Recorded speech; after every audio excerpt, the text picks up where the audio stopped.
UP academy for civil services में मैं आप सभी का स्वागत करता हूं। अगर आप तैयारी कर रहे हैं पीटी जो कि 10-15 दिन बाद होने वाला है, या फिर वीडियो री एग्ज़ाम की, या फिर आरओ एआरओ मेंस की, या फिर वन दरोगा की, जो कि अब सीक्वेंस में होने वाले हैं एग्ज़ाम, तो ये वीडियो आपको बताएगा कि वो कौन कौन से इंपॉर्टेंट हिस्ट्री के, खासतौर से एंशिएंट हिस्ट्री के लिए ये वीडियो है कि आप कौन कौन से टॉपिक को किस तरीके से पढ़ें कम समय में। ऑप्टिमाइजेशन इसको बोलते हैं कि कम समय में। अब होने को तो देखिए, उपेंद्र सिंह एक ऐसी बुक है एंशिएंट हिस्ट्री की, पढ़ने लगिए तो 1 साल बीत जाए, आपको नहीं पढ़ पाएंगे।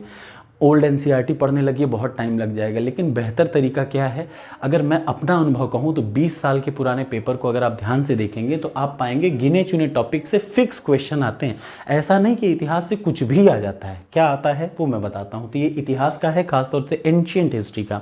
आपको ये अच्छा लगेगा पीईटी एग्जाम के लिए, या वीडियो री एग्जाम के लिए, या आरओ एआरओ के लिए, तो आप मुझे बताइएगा, मैं आगे बनाऊंगा। और इसे इंडिविजुअल में 15-15 मिनट में आपका एक एक टॉपिक कवर हो जाएगा। सिर्फ 15 से 20 मिनट में आपका एक टॉपिक कवर हो जाएगा।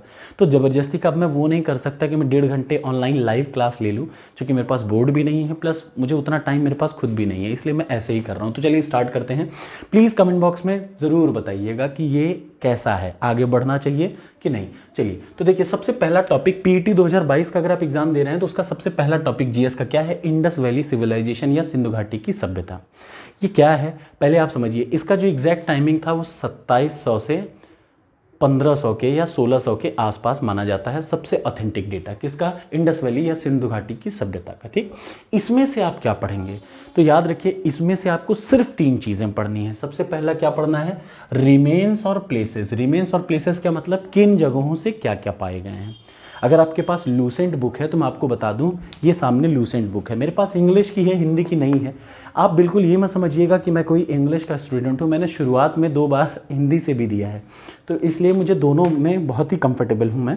देखिए, आपके सामने दे रखा है इंडस वैली सिविलाइजेशन। यहाँ पे आपको एक ये टेबल दे रखी है, बस आपको इस टेबल को रटना है। इस टेबल में क्या क्या है, किस जगह से कौन सी चीज़ें मिली हैं, प्लस उसका खनन करता कौन है। मतलब ये बहुत आया है एग्जाम में कि धौलावीरा को कौन किसने खनन किया। ठीक है, रखाल दास बनर्जी या दयाराम साहनी ने किस चीज़ का वो किया। तो ये एग्जाम में याद रखिएगा 3 चीज़ आपको पढ़ना है इंडस वैली सिविलाइजेशन से। क्या क्या, ये पूरा टेबल, सिर्फ टेबल रटना है और ज़्यादा दिमाग नहीं लगना। कौन सी जगह क्या पाया गया, किस जगह पे क्या पाया, घोड़े की हड्डियां कहाँ पाई गई, या फिर एक्सकेवेटर का मतलब अगर यज्ञदत्त शर्मा ने किस चीज़ की खोज की, तो आपको ये पता होना चाहिए। प्लस इसके साथ ये भी पता कर लीजिएगा कि सबसे बड़ा शहर और सबसे पुराना शहर इनमें से कौन सा था, ये सब आप पता करिएगा। ठीक है, ये सब एकदम, इसमें ज़बरदस्ती का कुछ नहीं पढ़ना, सिर्फ क्या क्या, कहाँ किस जगह से क्या क्या पाया गया। इसका एक खूब बढ़िया एक कॉपी में आज ही शुरुआत करिए, किस जगह से क्या पाया गया।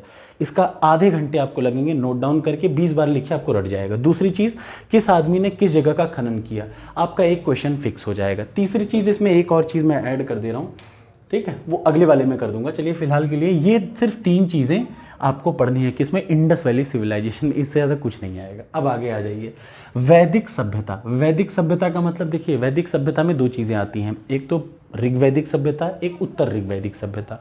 ऋग्वैदिक सभ्यता 1500 से 1000 बीसी के बीच में है, और उत्तर वैदिक सभ्यता, ऋग्वैदिक टाइम जो है 1500 से 1000 तक है, और उत्तर ऋग्वैदिक, सही बात है, 1000 से 500 बीसी के बीच में तक है।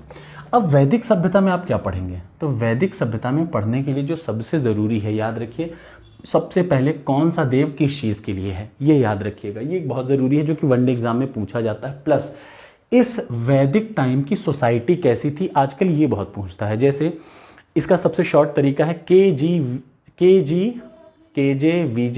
KJVJR का मतलब कुल, ग्राम, विश्व, जन, राष्ट्र। ये बहुत आता है, याद रखिएगा। सबसे छोटी इकाई पूछा जाएगा, समाज की सबसे छोटी इकाई कुल, फिर जन, फिर विश्व, कुल जन विश्व, KJVJ मतलब कुल, ग्राम, KG कुल, ग्राम, विश्व, जन, राष्ट्र। ठीक, ये आता है इसमें, किसमें, ये आता है किसमें, वैदिक सिविलाइजेशन की सामाजिक परिस्थितियां, समाज में क्या स्टेटस था। प्लस इसके अलावा इसमें आपको पढ़ना पड़ेगा, याद रखिए, 4 वेद हैं, ऋग्वेद, यजुर्वेद, सामवेद, अथर्ववेद। हर वेद का अपना एक उपवेद है, ये भी आपको पढ़ना होगा। ये इंपॉर्टेंट चीज़ें मैं बता रहा हूँ, ये सब एक एक नोट बनाते जाइएगा ना, आपसे कन्फर्म बता रहा हूँ, इससे बाहर नहीं आएगा। जैसे ऋग्वेद है, ठीक है, या यजुर्वेद मान लीजिए, यजुर्वेद, इसका धनुर्वेद क्या है, इसका उपवेद है, समझ रहे ना। ऐसे ही चारों वेद के उपवेद हैं, वो आप लूसेंट से को बढ़िया मिल जाएगा। प्लस आपको संहिता क्या होती है, अब आपको थोड़ा सा कॉन्सेप्ट क्लियर कर दूँ। संहिता क्या है, याद रखिए, ऋग्वेद जो है वो 10,400 लगभग उसमें हाइम्स हैं। हाइम्स का मतलब ऋचाएँ हैं।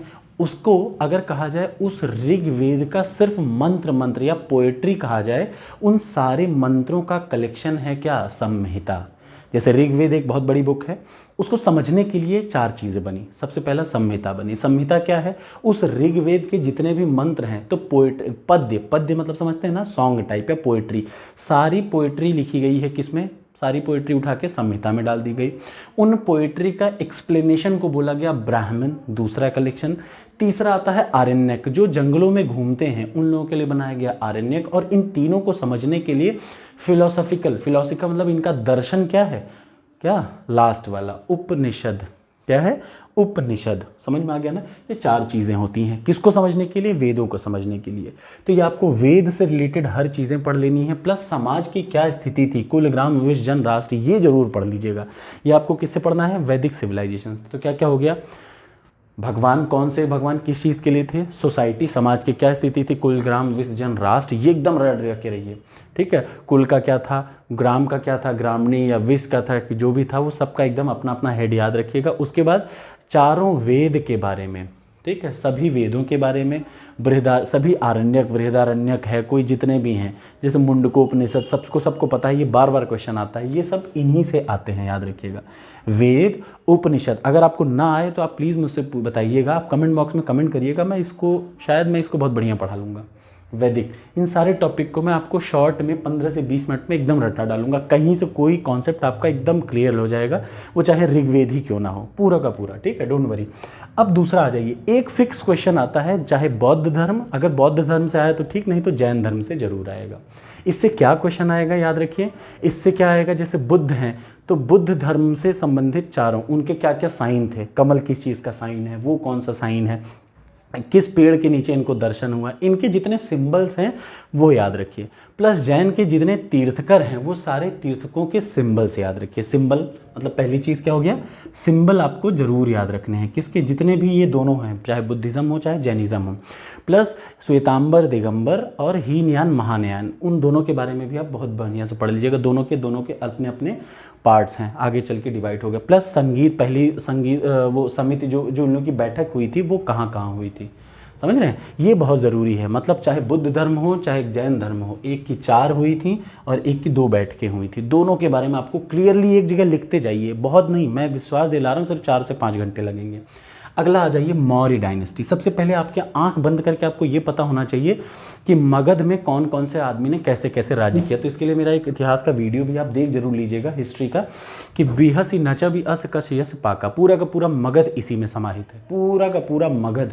और मौर्य डायनेस्टी सब इसी में, वी से बृहद्रथ वंश, ये मगध पे सबसे पहला बृहद्रथ वंश, फिर हर्यक वंश, फिर शिशुनाग वंश, फिर नंद वंश, फिर मौर्य वंश, फिर मौर्य वंश के बाद चंद्रगुप्त मौर्य, फिर अशोक, फिर शुंग वंश, फिर कण्व वंश, फिर सातवाहन वंश, फिर यवन वंश, फिर शक वंश, फिर पहलव वंश, फिर कुषाण वंश।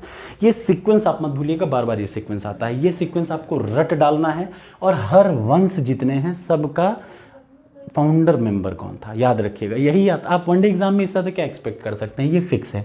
प्लस और क्या आ सकता है, जो समाज की स्थिति ऋग्वेद या वैदिक टाइम पे थी वही समाज की स्थिति मौर्य काल में भी पूछा जाएगा।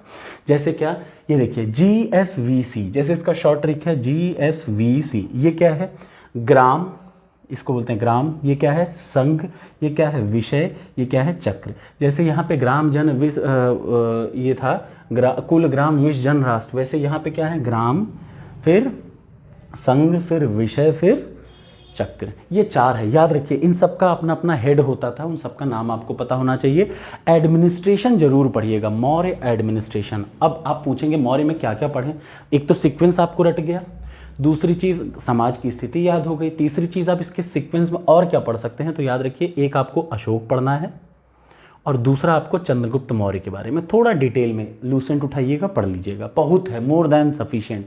देखिए इतिहास का किसी भी वनडे एग्जाम में ये फिक्स रहता है कि जो सबसे इंपॉर्टेंट राजा हैं उसके, बस उसी के बारे में पूछता है, या तो फाउंडर पूछेगा या उसके सबसे इंपॉर्टेंट राजा। तो मौर्य वंश का या तो फाउंडर पूछ लिया, नहीं तो सबसे इंपॉर्टेंट राजा दो थे, चाहे अशोक हो चाहे चंद्रगुप्त हो, बस इन दोनों के बारे में डिटेल पढ़ लीजिएगा, ठीक। और इसके अलावा क्या पढ़ेंगे, इसका एडमिनिस्ट्रेशन प्रशासन जरूर पढ़िएगा, एक क्वेश्चन फिक्स आता है, जैसे मैंने बताया ये प्रशासन का ही एक पार्ट था। अब गुप्त साम्राज्य, तो सबसे पहले आपको सीक्वेंस रटा होना चाहिए। इसका सीक्वेंस है SCSCKS, मतलब सबसे पहला श्रीगुप्त, फिर चंद्रगुप्त पहला, फिर समुद्रगुप्त, फिर चंद्रगुप्त दूसरा, फिर कुमारगुप्त, फिर स्कंदगुप्त। समझ में आ रहा है ना, ये चारों गुप्त। अब इनमें से जो सबसे पहले, जो बहुत ज़्यादा इंपॉर्टेंट था, समुद्रगुप्त बहुत इंपॉर्टेंट था, एकदम अच्छे से पढ़ लीजिए। कुमारगुप्त बहुत इंपॉर्टेंट था, वो बहुत बढ़िया से एकदम फिक्स याद रखिए।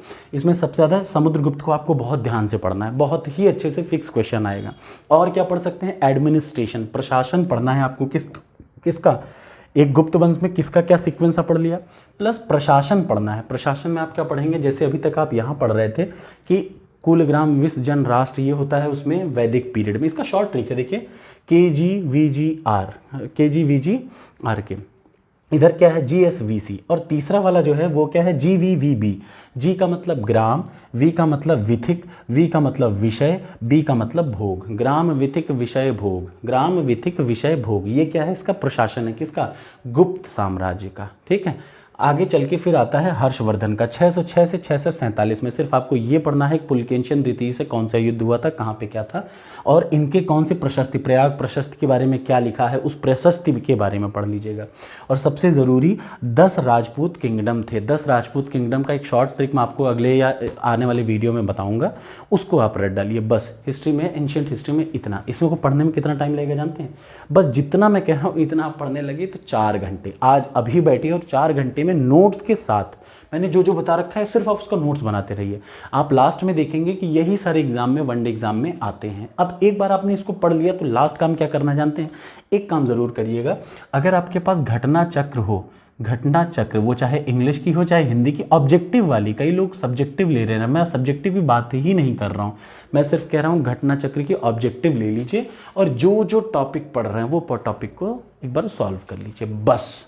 तो क्या होगा, 5 घंटे लगेंगे आपको ये रिवाइज करने में, अभी अगर आप एकदम ही कुछ नहीं जानते तो भी, और उसके बाद अगले 10 घंटे लगेंगे या 5 घंटे लगेंगे घटना चक्र को रिवाइज करने में। इसका मतलब एक दिन में आप एंशिएंट हिस्ट्री रट डालेंगे। आपको ये वीडियो कैसा लगा ज़रूर बताइएगा। अगर आप इसकी डिटेल चाहते होंगे तो देखिए, चूँकि मेरा मेंस का सब्जेक्ट ही इतिहास है, मैं उसको सबसे अच्छा पढ़ा सकता हूँ, ठीक है। Thank you so much. आप बताइएगा ज़रूर कमेंट बॉक्स में कि आगे आप क्या चाहते हैं।